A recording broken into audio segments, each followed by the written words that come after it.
Armani didn't just change the way that the Italians regarded tailoring. I would say that he changed the entire menswear landscape globally. It took him a long time. I think he was 40 when he started. It was in his 40s. Yeah. It was absolutely revolutionary what he did with American Gigolo. Wolf of Wall Street, The Dark Knight, Shaft. 400 films or something. Oh, I didn't know that. Wow. Extraordinary. His first collection was menswear. And then he did womenswear because his sister and her friends kept on wearing the menswear. Now, Armani would say there are times when I'm in fashion, and there are times when I'm out of fashion, but I'm always Armani. Hello and welcome to The Luxury Dispatch, the podcast that reveals the refined and the rare, the people, items and stories that make up the luxury industry. I'm Tom Chamberlin, and today we turn our attention to one of the most influential figures in fashion history, Giorgio Armani. From his revolutionary approach to tailoring to his enduring impact on how the world perceives luxury clothing, Armani has defined elegance, restraint, and power in style. From the catwalk to the silver screen, from classic tailoring to modern interpretation, we'll uncover the story of Armani like never before. We shall also be exploring how he became Hollywood's first fashion designer. Joining me to navigate his life and legacy are two exceptional guests, Peter Howarth, a leading expert on Armani who will guide us through the evolution of his designs and his remarkable influence on luxury menswear and womenswear alike, and Hani Farsi, film producer and philanthropist, who will also explore Armani's indelible mark on film and television, where the brand has become synonymous with on-screen sophistication and cinematic style. Hello, Peter, and hello, Hani. Hello. Big topic, small time to some extent. So I apologize because I know that this is a topic that is close to your heart. And you knew Giorgio Armani. I did. I knew him very well for about 30-something years. I was the editor of Arena magazine and Esquire magazine in the late last century, early this century. And through that, spent a lot of time traveling with him and then subsequently on various kind of journalistic gigs, as it were. Yeah. So I knew him very well. And he wasn't an easy man to get to know, but I found him always just a fascinating study, really. And his story is incredible. It goes right back to the Second World War when he grew up in Italy. So this is the thing that that's really important about Armani is, we fashion designers are now a thing. We know their names, they're interviewed, they're in magazines. But you've got to think back to a time when fashion designers were not ubiquitous in popular culture. Yeah. And so you obviously have people like Coco Chanel, there are a few, but it wasn't really part of popular culture. So he was born in a town near Milan called Piacenza in 1934. He had an elder brother, a younger sister. His father was a civil servant. And his mother was a housewife. But it's 1934. Interesting time for Italy. There are things happening. And, this is the thing is like, the designers now, they come out of St. Martin's and they're, very concerned with their social media profiles and this, that, and the other. Armani's origin story is completely different. I remember talking to him once about his childhood, and he was explaining that his father ended up in prison because he was part of the fascist movement, as everybody was in Italy at that time, and so his mother was looking after them, and she used to go out to relatives in the countryside, friends and relatives, to kind of forage and get food and supplies during the war, and she would smuggle them back past the German patrols by pretending she was pregnant and stuffing them up her dress. Really? And he told this extraordinary story about how he and his friends, I think he was, 6, 7, 8, were playing one day with an unexploded shell bomb. Wow. And the thing went off and it killed his friend that was next to him and it burnt him from head to toe. He was blind for 6 weeks in hospital, being soothed in a vat of alcohol.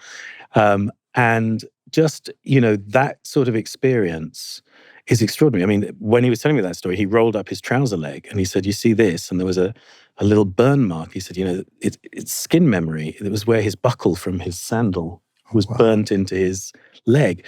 And, people always say about Armani that he was a workaholic, and I know from being on trips with him, first in the morning, last out at night, totally focused, totally dedicated. And at a certain point, you kind of ask yourself, where does that come from? And, if you want an answer, you can look back at that kind of experience that, don't want to be pseudo-psychological about it, but, there is a sense in which, poverty, privation, danger, life-threatening things. And one way of dealing with that is to work your way out of it. And I think that's what he did his entire life. Yeah, amazing. And the context of the Italy he grew up in is really important. And of course, Italy had Il Boom and this sort of unexpected financial revival. So Italy at the time of Il Boom, was dressed something that Armani would have grown up with, understanding and getting a sort of sense of Italy? Or do you think Italy was still trying to find its way? I think it took a few years. I think the war ended. The economic miracle you're referring to took a few years for it to take place. And he grew up at a time that there was long lines for bread and for food. Italy was destroyed as well. But his mother, from what I understand, really instilled in him the idea of always looking your best, always being neat. And she evoked in him the sense that it reflects an inner dignity, basically. But what influenced him was the cinema. He was in love with film. So the cinemas in Piacenza were showing films from the 1930s, 40s, and, late 30s and 40s at that time. So he was influenced by looking at the sort of elegance of Cary Grant suits, of the gowns of... He actually liked American Westerns, first of all. Really? Is that right? And then kind of moved into the Hollywood silver screen and then into the neorealists. Exactly. But they were gods. They were gods of the silver screen. Yeah. And very different to what he was growing up with. was growing up with. And it's interesting because you have that sort of Hollywood glamour, right? Complete refinement. And at the same time, Italy was beginning to produce the Italian neorealism, in which normal people, there was no studios, it was filmed on the streets. There were, Vittorio De Sica's sort of films were, but it also showed dignity in what they were doing. Yeah. So he was influenced by both of them. There's an interview in which he said his biggest influence on what he later created was Hitchcock's Notorious, which is a stunning it's really that right? It's a very, very elegant film. I was going to ask whether, do you think he was more aligned with, De Sica, Pasolini, and all the kind of the Italian filmmakers that were coming out at the time? Or do you think, as you're saying, he was initially loved his Westerns? And obviously Hollywood was still very much in charge in terms of the cultural output at that time. So what do you think he aligned himself with? Or perhaps both? Both. No, both. Definitely both. I mean, that's I hadn't actually thought about it until this very moment. But one of the things that is so interesting about Armani is that although, for many people it's sort of a kind of byword for Italian style, it's actually a global style. Mm-hmm. Because in a sense, it's an amalgamation of a fantasy of elegance that's forged. I mean, interestingly, talking about Italian culture, and of course, Italy is the land of bella figura. Okay, so, and the passeggiata, this idea that, on a Sunday you go and you walk down the main street in your finest clothes to say hello to your, friends and go to church. And you show that you're doing okay. You show it as an outward manifestation. And I think it's Norman Lewis's Naples 44 book where he talks about, Naples being completely devastated, but the impecunious aristocrats in their, dilapidated palazzos still dressing up in their finest tailoring to go out. And you have to remember that, a brand like Brioni, elegant, extraordinary tailoring, I think started in 44 or 45. I mean, right at the end of the war. Yes, I mean, it was at a time when people couldn't, I think I read Jay McInerney or somebody on Brioni at some point saying, people couldn't afford food, but they still go and buy cloth. For their suits. So I think deeply, I mean, you mentioned quite rightly his mother, who, he, absolutely kind of forged this idea. She had this saying that was, it was something like, to create true beauty, only do so much, but no more. It was this sort of less is more, less is better. Well, that's interesting. Considering Armani, that's a really interesting. Exactly. Yeah. I mean, the other thing I was going to suggest, do you think perhaps the disfigurement as a child gave him an obsession of looking amazing? Wow. Who knows? I mean, I know that he was fascinated by anatomy. He was always, as a kid, he used to make little dolls out of mud and stuff. And he went to medical school. Right. Oh, is that right? Yeah, yeah. He went to the University of Milan. And he dropped. Did you say he dropped out? He did drop out. Yes. Interestingly, the thing that inspired him to become a doctor was A.J. Cronin's The Citadel, which, if I'm right, is set in Wales. It's a rural doctor in Wales, and he read this as a young boy and thought, "That's what I want to do. You know, I want to go into the community and be this kind of heroic, kind of life-saving figure." But he dropped out. His studies were interrupted by national service, which he did. Mm-hmm. But then after national service, I don't think he went back to university. And he says he had a problem with studying. You know, he just couldn't. He just didn't apply himself. It wasn't him. And so he was trying to work out what to do. And again, you know, at a time when fashion designer was not a job, he went to the department store, big department store, still there in Milan, the premier department store, which is called La Rinascente, I think. And he had this notion that he might be a photographer. And he'd taken some pictures of his sister, who actually subsequently went on to become an actress. And he turned up to see the woman who was head of marketing or something and said, "Here are my pictures," whatever. And she kind of looked at them and said, "Well, they're not very good. But, you know, you're kind of clearly interesting. You know, how about coming and working here?" And that's how he became a window dresser. And funnily enough, you know, he did say to me once that, you know, he basically has always had a great deal of success with women. You know, that he was very, you know, I suspect he probably flirted with her. Yeah. He said, you know, we spent a lot of time going out and having coffee. So he was charming. Absolutely charming. But that was his entree, was to become a window dresser at a department store. Yeah. Whereas the kind of young gun on the, you know, the block, as it were, he then started to work with the buyers, trying to get them to buy interesting clothes to sell to men in Milan. And that's how he then came to the notice of Nino Cerruti, who was a fashion designer, who kind of hilariously had a label called Hitman. Okay. And Armani went to work for him and sort of learnt his trade in the studio of Nino Cerruti. So he had a sort of circuitous route. And like a lot of teenagers, I suspect, didn't really know what he was going to do once the doctor dream vanished, and found his way into this kind of world. And when he started Armani, did he have a sort of an objective in mind? Well, it took him a long time. I think he was 40 when he started. It was in his 40s, yeah. Oh gosh, okay, so there's a big kind of gap. He worked. 75 is when he started. So he did the, okay, so right. American Gigolo is 1980. Yes. Yeah. He started Giorgio Armani in 75. Yeah. He joined, he went to Biella to join Cerruti in the early 60s. And really worked in the factories, the fabrics, the construction, really learned the craft, basically. Yeah, and actually Cerruti... Because Biella obviously is the capital, for those who don't know, is basically the capital of fabrics in Italy. Exactly. The water is a very particular type that's perfect, and every single great fabric maker in Italy is in Biella. It's like tweed. Sure, yeah. It's like what we say about tweed. But the Cerruti, he acknowledged that Nino Cerruti really kind of set him on his aesthetic path, because it was while he was working for Cerruti that Cerruti said to him, "Look, I want you to explore this idea of deconstructing tailoring." Because if you think about it, at that point, 60s, early 70s, tailoring had essentially been made in the same way for generations. You know, your suit was what your father had worn, made in the same way as your father's suit, your grandfather's suit. Exactly. So interlining, shoulder pads, type of cloth, weight of cloth, whatever. And at that point, there were new fabrics coming along that were like lighter weight and strong. Yeah. And there were new manufacturing techniques. And Armani took this to heart. And while he was at Cerruti, started to explore with this idea of taking the pads and the padding and the interlining and taking it out. Could you still create something that had some structure, but felt very comfortable? Very nice example here on the mannequin, obviously. And when he started his own label, that became his holy grail. And he talked throughout his entire career of the deconstructed jacket as being the thing that he returned to every season, playing with, trying to make it lighter, trying to make it comfortable. He said, I want a jacket to feel like you're wearing a cardigan.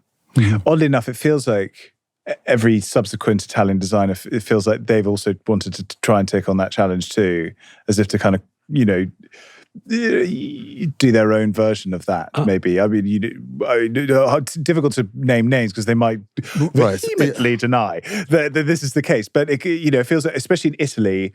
I mean, we talk about on Sundays people going out because I've always said that Italians wear ties in the way that they don't wear ties. It's exactly the same. There's no difference. Whereas in Britain, if you put on a tie, there's like an intent behind it. There's a messaging behind that. Sprezzatura. Yeah, yes. sure. It's the look the look as though you don't care. You're not trying hard. Yeah. No, but I mean, you're completely right. But it's not just Italians. I mean, there are different traditions in Italy. The Neapolitan tradition is slightly more structured, but it's a geography thing, isn't it? Because as you go up, because there is Roman tailoring, there's Florentine tailoring, there's Milanese tailoring, there's and Neapolitan. Like it's all different and quite territorial. But I would argue that Armani didn't just change the way that the Italians regarded tailoring. I would say that he changed the entire menswear landscape globally. I think, well, yes, because as you were saying, Hani, he started it in the mid-70s. I mean, it didn't take him long to make a huge impact, clearly, because along came American Gigolo in 1980. I mean, do you remember when you first saw American Gigolo? Yeah, I saw it when it came out. Listen, I was an only child, so when I came to London or Paris, I just saw everything I was allowed to see. And Paris was different to London. They had different restrictions. So whereas in the UK, this was X-rated in the old rating system, there it was, if you were above 13 years old, you could watch it. So of course I did.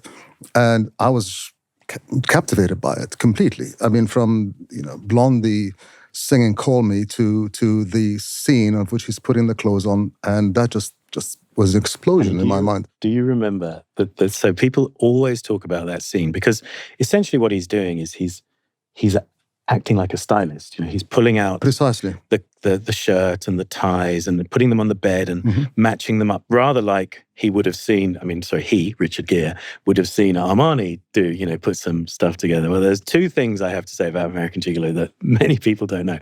One is that John Travolta was originally cast in the role at just off the back of Grease and Saturday Night Fever, probably. It would have been Grease, would have been 78, so he was cast in that and he turned it down. He turned it down. He turned it down. He had scheduling, but I think he came to Milan for a fitting. I think Armani did 40 suits or something with Travolta in mind or whatever. He did Urban Cowboy instead. But the other thing that's really interesting is if you watch that scene again, I think it's Smokey Robinson that's playing in the soundtrack while he's doing his styling, but he's snorting cocaine throughout the whole thing. Oh, Richard Gere. Richard Gere. Oh, right. He's snorting cocaine on screen while he's putting his outfits together. I didn't get that when I was 13 years old. Just saying, people forget that, and I just think it's fascinating. It's 1980. So, with the context of films, film styling, because I know that you are a great fan of The Thin Man, and films that sort of go back to the very early years of cinema. Full stop. The styling back then was incredibly tailored. Like it was super sartorial. If you look at Cary Grant, if you look at Bogart, or if you look at William Powell, they were impeccably William dressed. Powell was amazing. William Powell was amazing. Yeah. The kind of the contrast between what was then going on in the 80s and Armani managing to get a foot into Hollywood. Let's talk a little bit about that, dissect that a bit, because you had an expression of style that was incredibly old-fashioned, elegant, sophisticated, but at the same time quite alienating. And then suddenly in the 80s, you had the style that people thought I could do that. You're absolutely right. It was, first of all, the previous styles, you'll have to go to Savile Row and you have to know what you're doing to be able to achieve the result, right? Yeah. It's not necessarily easy to get. But what Armani did was easy, effortless. It was clothes that people wanted to wear. It was not formal, but it was exceptionally elegant. And it caught on very quickly. It was absolutely revolutionary what he did with American Gigolo. Yeah, and I think it's very important also to say that in 1975, when he kind of launched, I think his first show was in 76, it was a men's show. It's very unusual for a fashion designer who is known for, Armani is one of the few designers who's equally known for men's and women's wear. It's very unusual for a fashion designer to The others being, who do we think? Ralph Lauren. Yeah, Ralph Lauren. Dolce & Gabbana. And at some point, I would say Versace as well during his lifetime. Yeah. But yeah, most of them, Valentino would really be known just as a Yeah, I mean, women's Yves Saint designer. Laurent and Dior, many women, Chanel, of course, yeah, absolutely, yeah. Balenciaga. Yeah, but Saint Laurent and Dior do men's, but, Sure, but yep. what they're known for, and I guess most global fashion houses are probably known for their women's wear first. But his first collection was menswear, and then he did women's wear because his sister and her friends kept on wearing the menswear. Okay. And he thought, I can do a different sort of women's look, still using the deconstructed tailoring things, softer jackets and trouser suits, and so it was that kind of bourgeois. I mean, that's also very interesting because by the time you get to the 70s and 80s, Italy's in a bit of a mess, I think, economically and politically. And I remember talking to him about the imagery that he created around that time, which is still very famous, those black and white pictures by Aldo Falai, which had, guys reading La Stampa in the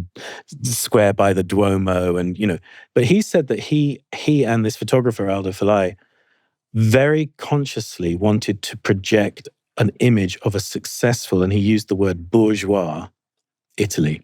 It was a branding statement. He wanted to show the world that they weren't a political and economic basket case. And I think that's fascinating in a way because there's a sort of class element to that, which goes back to Bella Figura and walking down the Passeggiata and showing your best foot. How do you show the world your best foot forward as Italy? You show it's a kind of industrial northern Italian, very different from Versace, which is all Roman, But when you're talking about, 1980, he'd started in 75. He only went to America.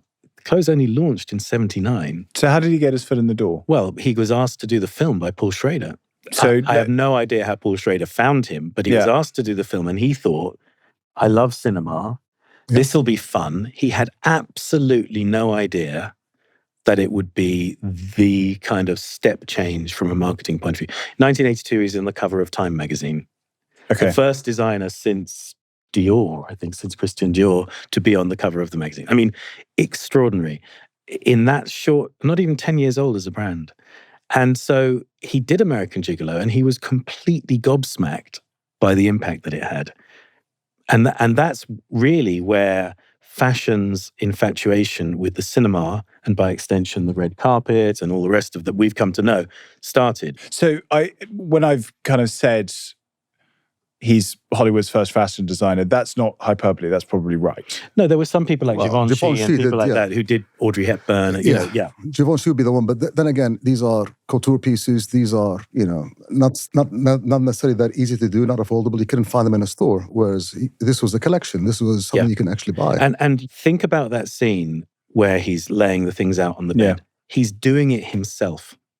I can see. Right? So there is a subliminal message, which is, you can go and buy this stuff and you can do it yourself. And in the 80s, very colorful and, bombastic decade. Technology was everything. People were going, you could see, certainly with synthetic materials and stuff, they were producing some pretty wacky outfits and stuff. People, extraordinary hair, and the music scene was, flight of what was it? Flock of Seagulls. Flock of Seagulls, and New Romantics. Exactly. The New Romantics, very, very different. It's antithetical really to what Armani was doing. So. Did he come too late? Did he come at the right time? What was the... Okay, so yes and no. You're speaking as an Englishman. Early 80s Englishman, you're thinking about the Blitz Club and the New Romantics and Adamant and all that kind of stuff. Human League. Human League. Yeah. Part of that as well was an infatuation with old school Hollywood glamour. If you think about the Ultravox video for Vienna or whatever, people are dressed up in tuxedos. And so Armani could sort of fit into that. But the parallel fashion story of the 80s is Wall Street. It's suits. It's greed is good. It's the suit, shirt, and tie. It's the apotheosis of the double-breasted suit. And that's what Armani was taken up by professional men and women. It was a revolution in women's wear because women for the first time had a wardrobe that could compete sartorially in the workplace with the men they worked with. They didn't have to be feminine and dress as women. They could be powerful and, and Armani provided that wardrobe very, very significantly. So in a way, he's just as much part of that. I mean, if you talk to somebody, what's a typical 80s outfit? These days, most people aren't going to talk about the New Romantics. They will talk about Michael Douglas. And Eric Clapton coming in the record looking like the way he did. And, exactly. People were adopting that a lot. It changed. I mean, it's a 10-year period. So the part you're referring to is the absolute early 80s. Yeah. Wall Street was 88, I think. Before that, The Untouchables was 87. Yeah. So very different. Very, very different. In American Gigolo and Untouchables, from a styling point of view, from a silhouette point of view, very different. Very different. Well, different. I mean, of course, it was meeting the needs of the 20s and fine. Yeah, but also, don't forget, he was also involved in Miami Vice. Yes. Yes. So people just think of Versace, but also Armani provided a lot of the suits. And whereas Versace was doing the pastel colors, Armani stuck to his usual palette, and the suits were being used there at all. And Miami Vice was in the houses of everyone across the globe. So not everybody saw American Gigolo, for instance, but everyone watched Miami Vice. That's true. And that would have started in early 80s. I think 83 or 84 was the first season. So that would be way before The Untouchables. So he cemented his position between the release of American Gigolo and The Untouchables with Miami Vice. Because it kind of feels like, therefore, that Armani soon enough became almost a shorthand for men's style. It's casual, it's elegant, it's sophisticated. It is something you can wear to go out on a Sunday very relaxed. Was it expensive? For the time, yes, but not eye-wateringly expensive. And you can still find, the T-shirts and the basic things were not selling too expensive. And he also launched jeans later on. He launched the Emporio Armani collection as well in the 80s, which was adopted by the Paninari in Milan, the kids on the scooters with their Timberlands and Levi's, and and Emporio Armani with the eagle was one of their kind of, a bit like the hip hop crowd who took on Ralph Lauren in New York. Exactly. But yes, as shorthand for men's style, I think is absolutely right. And there weren't so many designers. Yeah, it's very true. If you walk through an airport now, think about the ads, think about the names. They've become household names, all of these. Yeah. There were fewer. And not every designer even had their own stores back then. I mean, that's why department stores were huge, playing a massive role. The fact that everybody had their own specified store across the globe is a new thing. That didn't start until much, much later on. Yeah, of course, because everything was going Saks and... Yeah, you'd go to Saks, you'd go to Harrods here, other places, and it was in the mid-'80s that they started having their own stores. And your point about a sort of shorthand for men's style is it's really crucial, really, because aesthetically as well, we talked about how Armani was easy to kind of style and put together. But one of the eternal appeals of Armani is that people just look good in it. It's, in a sense, he's a safe pair of hands. Yeah. And he would talk about when the red carpet thing, which became the consequential, the next step from being on the screen was to be the red carpet thing. And he would talk about it, particularly in the 70s, about how the young women, on the red carpet were tired of being, he used to call them kind of like wedding cake dresses. They were tired of being trussed up. So, was it Julia Roberts? Julia Roberts won her Oscar wearing a suit. Wore a man's suit. Right, yes, of course. And taking Jodie Foster from being on the worst dressed list to the best dressed list in a year by putting her into a copper-colored tuxedo and whatever. But he would talk about the red carpet, and he'd say, the thing about red carpet is, somebody can put Armani on and they're never going to regret it. They're never going to look at that picture in 5 years' time and go, oh, what was I thinking? Because basically his concern, he used to talk about how he never wanted to overwhelm or disguise the wearer. Okay, so that's interesting, because I would say he was a little bit risky by creating these oversized silhouettes that he did. So, for example, Fraser. Well, he was never. Armani would talk about himself not as somebody who was not particularly interested in fashion, interestingly enough, that what he was interested in was eternal style rather than fashion.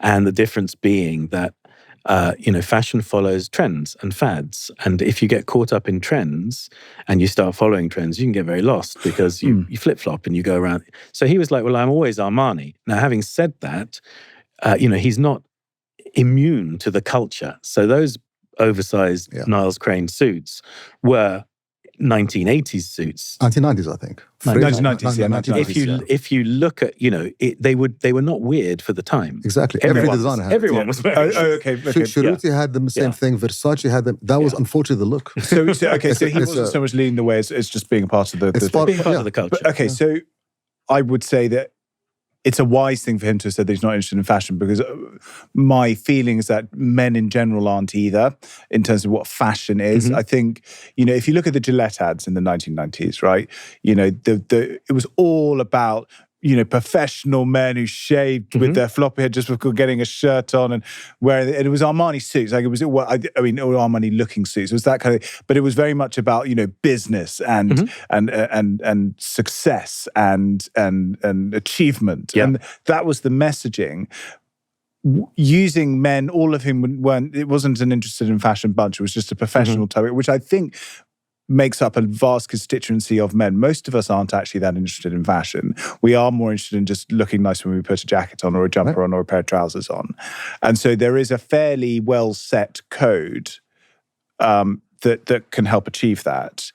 And it's just interesting that a fashion designer, because he's referred to as fashion, it's a fashion label, referred back to those codes. Yes, probably the most famous fashion designer by name in the world, I would suggest.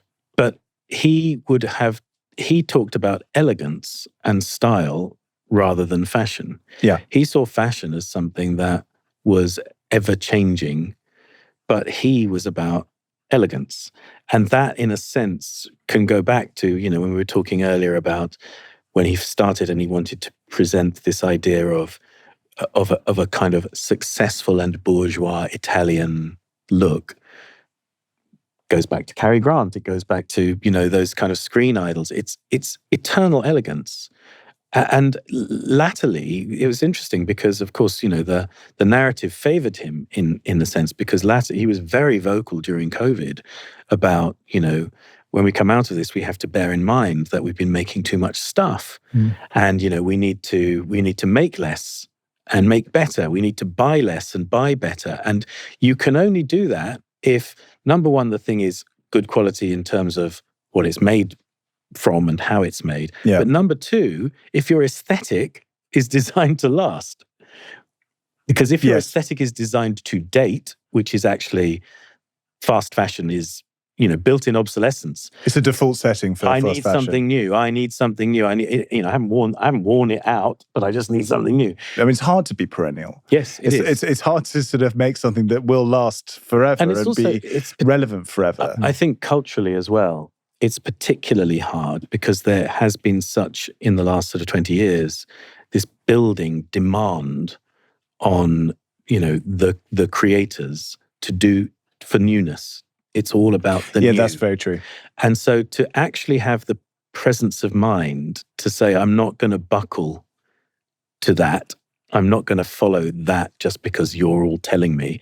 So, Armani would say there are times when I'm in fashion and there are times when I'm out of fashion, but I'm always Armani. Yeah. Fundamentally, I mean, he was a control freak. I mean, a self-confessed workaholic, perfectionist control freak. Okay. And used to say, for many years, he used to say, my biggest regret is that I'm a workaholic and, I haven't spent enough time with my loved ones and my family. And then towards, in latter years, he'd say, I used to say that.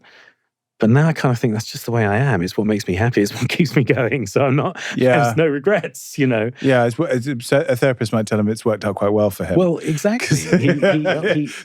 He made his peace with it. But, don't forget, he was the 100% shareholder of Giorgio Armani. Which is an amazing That's thing. incredible when you think about these groups now, like LVMH, the fashion groups that have now sucked up and incorporated all of these. It's impossible to keep up with all of those. Yeah. This is a much simpler way of doing things. And of course, he died this year.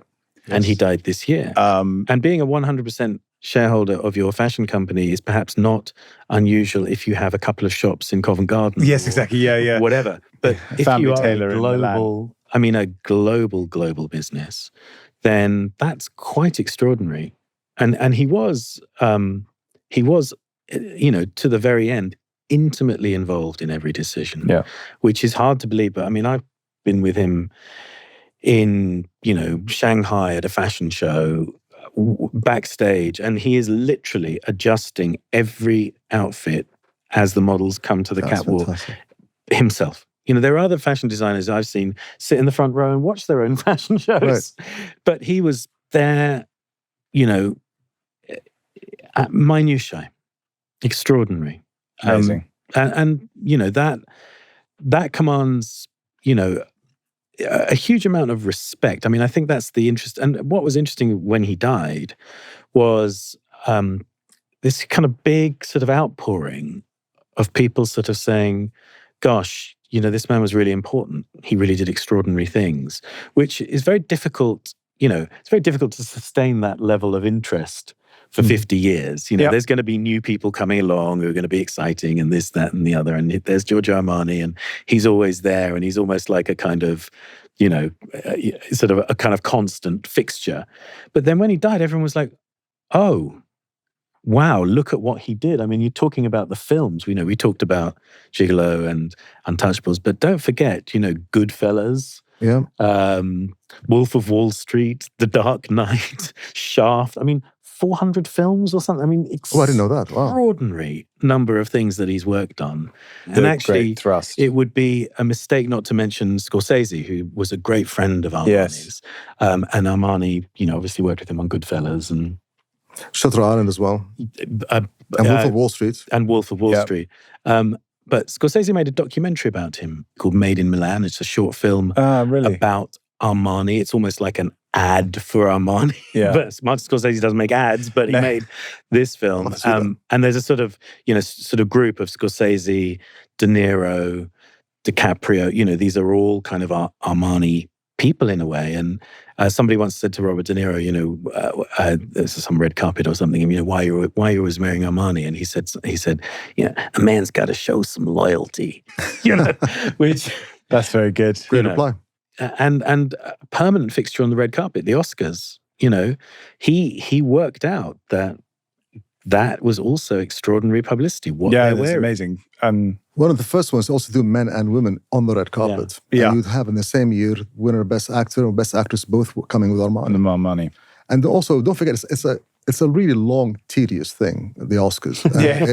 It's not as glamorous at all. It's very uncomfortable, and you have to do the red carpet, etc. And so what you wear and how comfortable you are in it is also really important, which is part of the appeal. It is very comfortable. It's not a tax, especially for women or for men. The suit is easy to wear. I'm so glad you mentioned that, because we haven't mentioned that, and that's a big omission. So this desire to deconstruct things was not, and it wasn't just an aesthetic thing. Primarily, it was a comfort thing. And when we talked earlier about how it changed menswear globally, it was because it introduced this idea that menswear should be comfortable.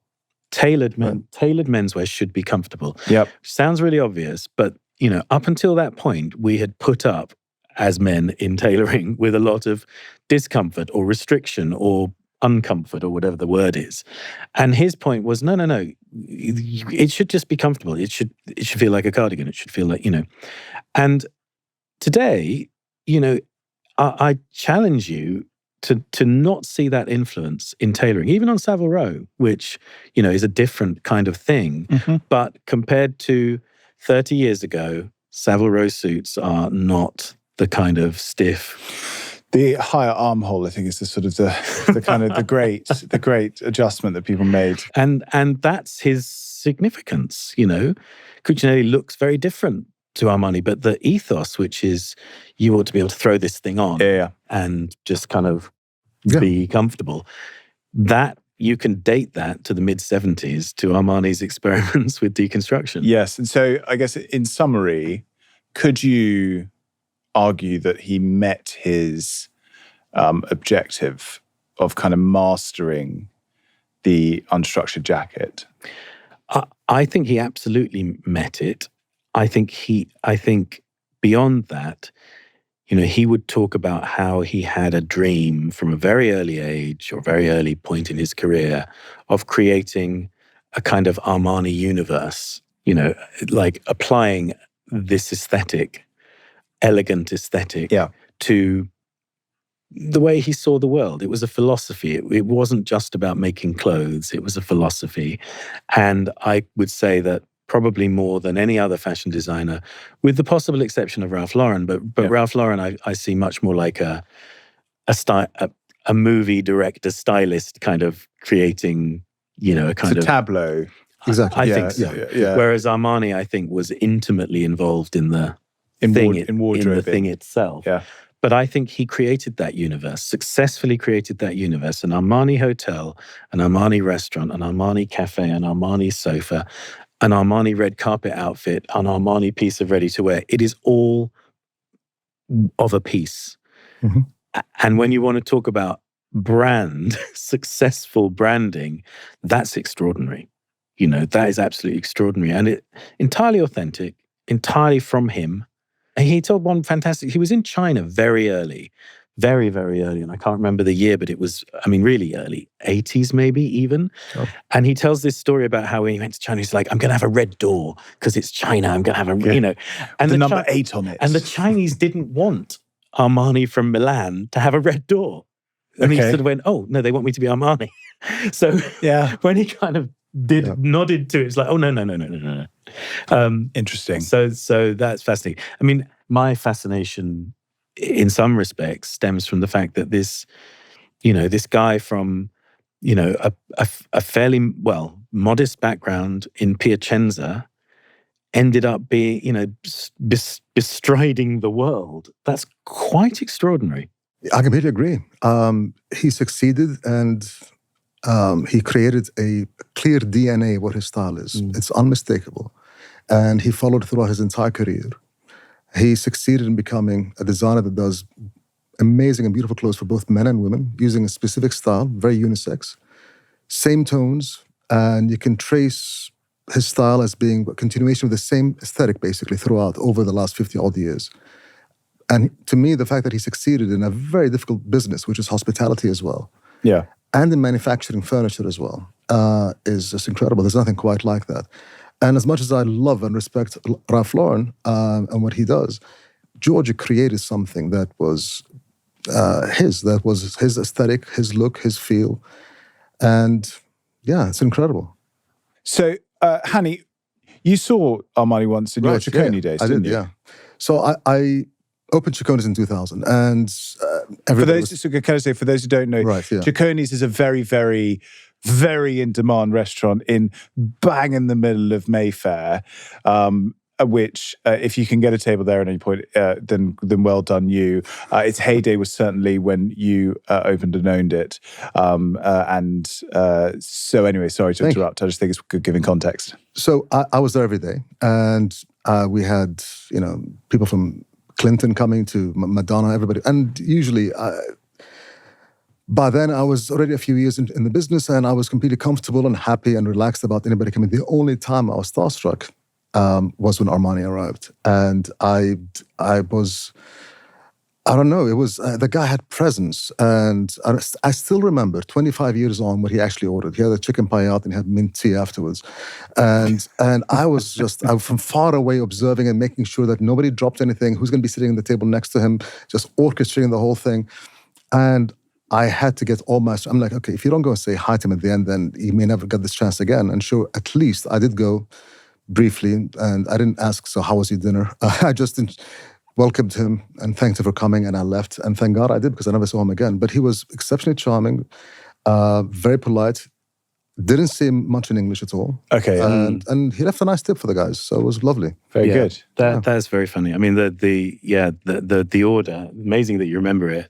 But he used to eat very well. The food was always, was always healthy and fresh ingredients. I actually had lunch with him once. I think it was in Los Angeles with a group of people. At the end of it, he said, I'll get this wrong literally because my Italian is non-existent, but he said something like, Peter, mangi troppo, which means you eat too much. It was kind of funny. I mean, first of all, he was right. But what was funny was... Peter, stop it. You're in one ship. Thank you, Tom. I wouldn't have a word of it. But it was funny because, he wasn't being rude. It was a statement of fact of... It's very interesting. You say he's very polite, very, very reserved, very, very much, didn't speak English, although I always suspected he spoke much more than he pretended, because if you were interviewing him in English, he'd sometimes answer before the translator, a bit of a giveaway. But he could say something like that because he was Giorgio Armani. He's like, said what he thought. And he had this reputation, particularly, I think, with the Italian press every now and again of just saying stuff. Because as he got older as well, just because he didn't care, he just would say what he thought, say how he saw it. Mangi troppo. Super. Well, look, the objective, I think, for this podcast is that anyone who puts their headphones on and is on their way to work or is doing chores or errands of any kind finishes up learning a lot more than they started with. And I cannot imagine anyone would have listened to this without being enlightened one way or another about this extraordinary man. We've all heard the name, but the backstory and the kind of the inside tales that we've been discussing, I think, have been fascinating. And I couldn't be more grateful for both of you for coming down. You must come back and we'll do more, lots more. But in the meantime, I appreciate your time, efforts, and knowledge. And thank you very much for coming along. Pleasure. Thank you. I remain Tom Chamberlin, and this has been The Luxury Dispatch, the podcast that tells the stories you didn't realize you wanted to hear and answers the questions you haven't yet thought to ask. If you've enjoyed our journey through the lifetimes and enduring influence of Giorgio Armani, please do like, subscribe, and leave a comment. We love hearing your thoughts. Agree, disagree, or suggest other figures, designers, or facets of the luxury world you'd like us to explore. No review will go unread. Thank you for listening, and happy dressing.